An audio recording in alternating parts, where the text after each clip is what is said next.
Shalom, and welcome to Israel Today. This is Rabbi Roger coming to you from Israel. November 2nd marked the 100-year anniversary of the Balfour Declaration. So that you may have a better understanding as to why it was written, let me fill you in with a very brief overview.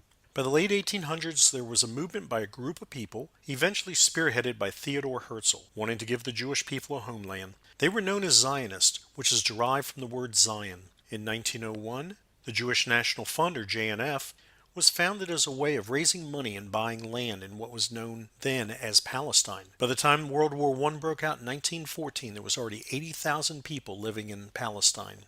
Dr. Chaim Weizmann was a Russian chemist teaching at Manchester University in 1916. Through various reasonings, he eventually became the leader of the Zionist movement in Britain. In December 1916, the government of Prime Minister David Lloyd George publicly supported the Zionist cause. The following year brought much opposition within Parliament because they were concerned that Britain's support of Zionism would threaten the status of Jewish people that settled in various European and American cities. Needless to say, God had his way, and the opposition was overruled. November 2nd, 1917, Lord Balfour, the Foreign Secretary for Britain, addressed a letter to Britain's most illustrious Jewish citizen, Baron Lionel Walter Rothschild, who was also a Zionist and a friend of Dr. Chaim Weizmann. The declaration was as follows: His Majesty's government views with favor the establishment in Palestine of a national home for the Jewish people, and will use their best endeavors to facilitate the achievement of this object. It is being clearly understood that nothing shall be done which may prejudice